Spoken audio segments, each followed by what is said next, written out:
Nih hao para senior, balik lagi sama Bang Day nih cuy. Bagaimana kabarnya hari ini? Semoga selalu dalam keadaan sehat ya cuy. Di chapter sebelumnya, Guili baru tahu asal-usul dari Dewa Binatang, tujuan dari Linglong sang ratu penyihir kuno, dan keinginan Dewa Binatang. Saking kesepiannya, Dewa Binatang sampai curhat panjang lebar gitu ya. Ya udahlah, kita lanjut aja ke chapter 195 ya. Ayolah, kita gaskan aja ke alur ceritanya. 交给我。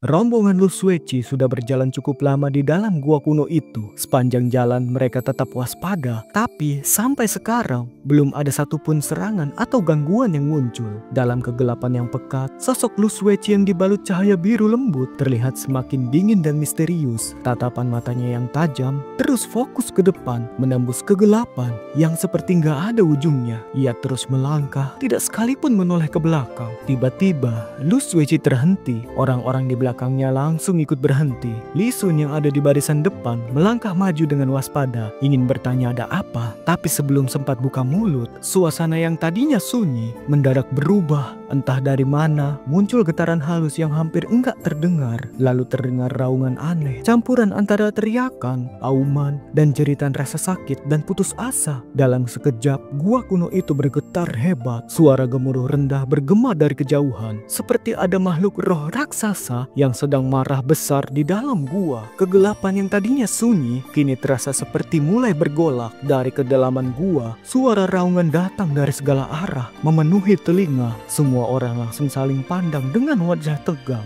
Li Sun buru-buru mundur beberapa langkah dan berteriak, "Bentuk lingkaran dan tetap waspada."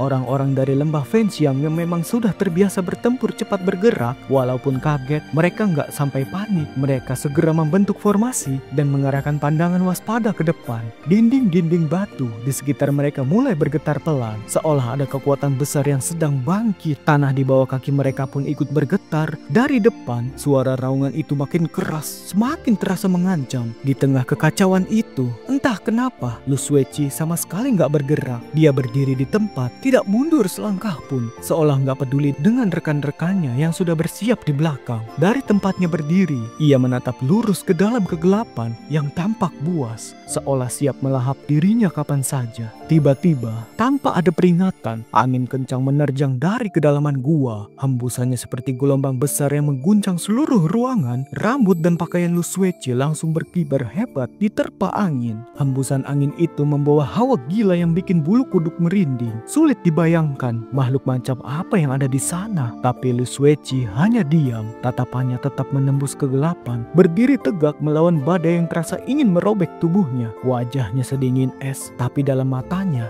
bersinar penuh tekad. Lalu tanpa aba-aba, ia melesat. Tubuhnya bagai anak panah yang dilepaskan dari busur, terbang melawan badai, masuk ke dalam kegelapan yang bergolak. Li Sun dan yang lain di belakangnya langsung kaget setengah mati. Mereka nggak paham sama sekali apa yang sedang terjadi. Li Sun ingin berteriak memanggilnya, tapi suaranya tercekat. Yang bisa ia lakukan hanya melihat sosok bercahaya biru itu menghilang di telan kegelapan. Tanpa ragu sedikit pun, ia terdiam, tidak mampu berkata apa-apa. Beberapa saat kemudian, angin kencang itu pun mereda. Getaran gua pun perlahan menghilang. Suasana kembali seperti semula, sunyi dan mencekam. Ketika Li Sun ingin bersuara, tiba-tiba salah satu murid lembah Fenxiang berseru, "Lihat, ada orang di depan." Semua langsung menoleh ke arah kegelapan. Benar saja, sosok seorang wanita yang berjalan perlahan ke arah mereka. Tubuhnya ramping, gerakannya penuh pesona. Mereka tertegun. Sekilas, mereka sempat mengira itu adalah Lu Sueci yang kembali. Li Sun bahkan sempat merasa lega dan hampir memanggilnya. Tapi begitu melihat lebih jelas, senyumnya langsung lenyap. Wajahnya mendadak dingin. Ia lalu mendengus. "Ternyata kau." Wanita itu kelihatan kaget begitu mendengar suara Li Sun. Begitu tatapan mereka bertemu, raut wajahnya juga berubah. Dia benar-benar cantik, bahkan terlihat memikat meskipun wajahnya tampak lelah seperti habis bertarung mati-matian. Tapi meski tubuhnya terlihat ringkih, senyumnya tetap memikat. Ada aura yang bikin orang mudah terjebak oleh pesonanya. Wanita itu adalah Jin Ping Er. Ia tersenyum samar dan berkata, Tentu saja aku, tuan muda dari lembah Fenxiang. Kita baru beberapa kali bertemu, tapi sepertinya kau sudah rindu pada aku ya. Li Sun langsung membentak, nadanya tajam penuh amarah. Siapa yang merindukanmu, wanita iblis? Bersiaplah mati. Begitu berkata, Li Sun langsung melesat seperti kilat ke arah Jin Ping-er. Murid-murid lainnya sempat ragu sejenak, lalu tetap ikut maju menyerbu. Suasana mendadak menjadi riuh. Zheng Shushu yang berdiri di belakang mengerutkan alis, lalu memberi isyarat pada Wen Min. Tanpa banyak bicara, mereka berdua segera mundur ke samping, memilih untuk tidak ikut bertempur. Jin Ping-er hanya mendengus pelan, matanya penuh ejekan. Tapi dengan kondisinya yang jelas-jelas kelelahan, ia tahu tak mungkin melawan mereka semua sampai mati. Sebuah tekad melintas di wajah cantiknya. Tangan kanannya terangkat, memancarkan cahaya ungu yang tajam. Aura membunuh pun melonjak keluar. Li Sun yang sudah beberapa kali berhadapan dengannya tahu betul kalau wanita dari sekte iblis ini bukan lawan yang bisa dianggap remeh. Ia segera bersiaga penuh. Tapi lalu ia menyadari sesuatu. Suara langkah di belakangnya bertambah. Banyak saudara seperguruannya ikut menyerbu maju. Li Sun kaget setengah mati. Ia buru-buru berteriak menghentikan mereka. Murid-murid yang lain terhenti sejenak. Namun di tengah kekacauan singkat itu, tiba-tiba cahaya ungu di depan Jin Ping-er meledak. Kilat ungu menyebar seperti kobaran api, menyapu ke arah mereka semua. Li Sun langsung melompat ke depan, mengangkat senjatanya tinggi-tinggi untuk menahan serangan itu. Ia mengarahkan seluruh tenaganya. Tapi begitu serangan itu menyentuh senjatanya, ia justru mengernyit heran. Kekuatan serangan itu lemah sekali. Cahaya ungu itu pun langsung buyar dan lenyap. Saat mereka mencari sosok Jin Ping-er, barulah mereka sadar wanita itu sudah tidak ada lagi di hadapan mereka. Tanpa mereka sadari, ia melesat melewati mereka dan kini sosoknya sudah menghilang ke arah pintu gua, kembali ditelan kegelapan. Wajah Li Sun memucat, ia pun berteriak marah. Perempuan iblis itu licik sekali. Kita ditipu lagi. Cepat kejar.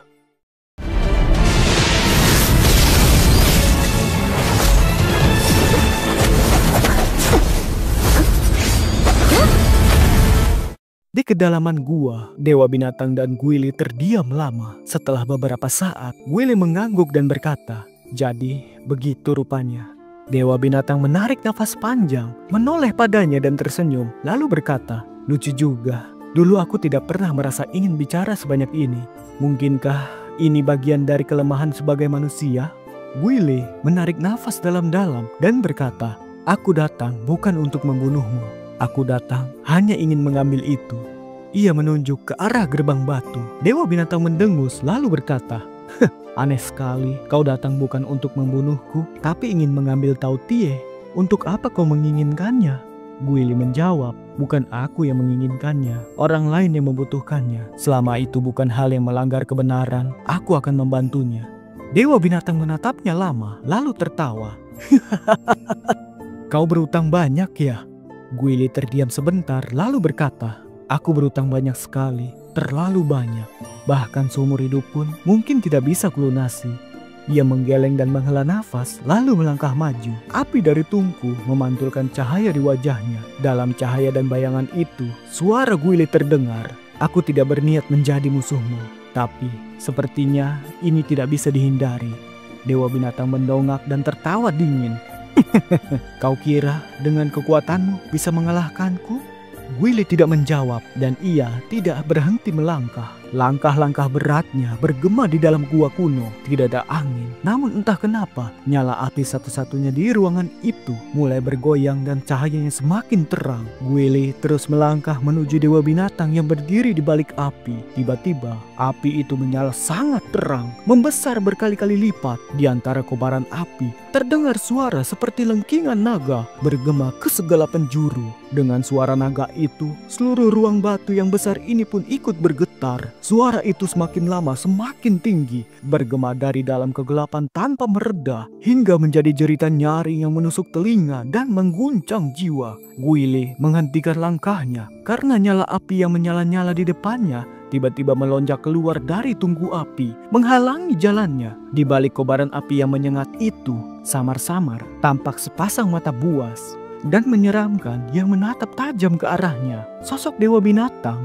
telah menghilang di balik cahaya api. Namun suaranya yang tenang masih terdengar jelas dari balik api itu. Ia berkata, Ini adalah formasi hitam 8 iblis dari suku penyihir kuno. Jika kau bisa mematahkannya dan tetap hidup, maka apapun yang ingin kau lakukan, aku akan mengikutimu.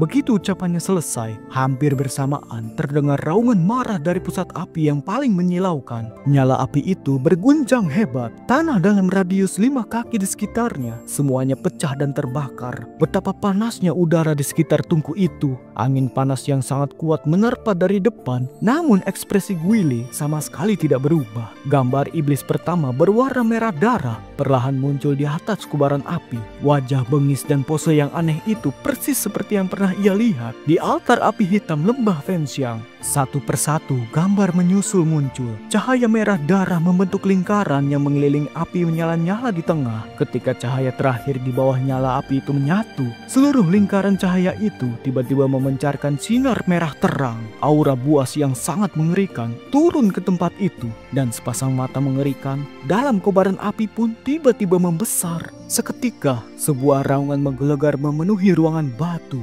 Nyala api bergoyang liar bagaikan iblis yang sedang menari dengan gila. Dari kedalaman api, muncul sesosok binatang raksasa berbadan api yang mengaum dengan angkuh. Binatang iblis api merah. Makhluk yang dulu menjaga formasi api hitam 8 iblis di altar api hitam lembah Fenxiang kini muncul kembali. Tubuh besar binatang api merah perlahan-lahan muncul dari dalam lingkaran cahaya formasi. Dengan kehadirannya, suhu ruangan naik drastis. Pakaian Guile bahkan tampak menguning terbakar. Akhirnya, seluruh tubuh binatang api merah yang diselimuti api muncul berdiri tepat di hadapan Guile. Di belakangnya, 8 gambar iblis membentuk lingkaran aneh mengikuti gerakannya. Aura mengerikan menyeruak dari segala penjuru. Guile tidak bergerak, hanya menatap dalam-dalam ke arah makhluk buas yang begitu mendominasi itu. Binatang api merah perlahan menoleh, menghembuskan gelombang panas yang membakar. Matanya menyala-nyala menatap Guile. Kepalanya berhenti sejenak, lalu tiba-tiba mengeluarkan raungan dahsyat yang mengguncang langit dan bumi, penuh dengan kemarahan dan kebencian. Api menyala hebat, berubah dari merah menjadi hampir putih. Kepala besar menyala membuka mulutnya lebar-lebar, lalu menggigit ke arah Guile. Bahkan sebelum kepala itu menyentuh tanah, seluruh permukaan di sekitarnya sudah retak. Api yang seperti matahari turun ke bumi, menyapu dan meraung, menelan Guile dalam sekejap. Kobaran api yang menjulang tinggi meledak. Namun di balik nyala api itu, sepasang mata lelah dewa binatang hanya menatapnya dingin.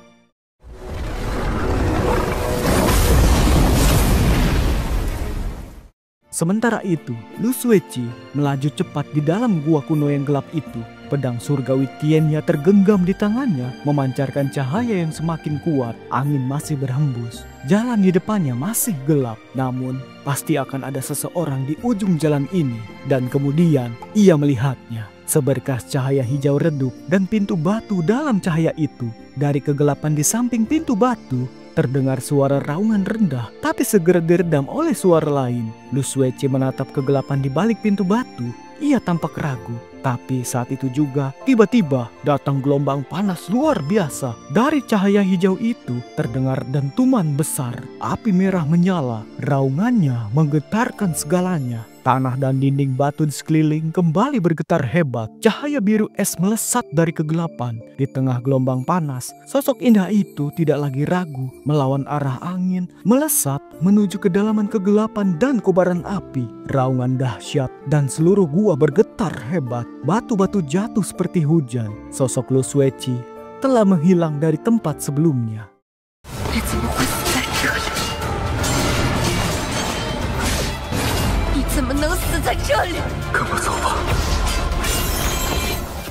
Baiklah teman-teman, sampai juga di akhir cerita. Terima kasih untuk teman-teman yang sudah nonton sampai selesai. Like bila kalian suka dengan Jade Dynasty. Jangan lupa subscribe ya, biar nggak ketinggalan alur ceritanya. Dadah!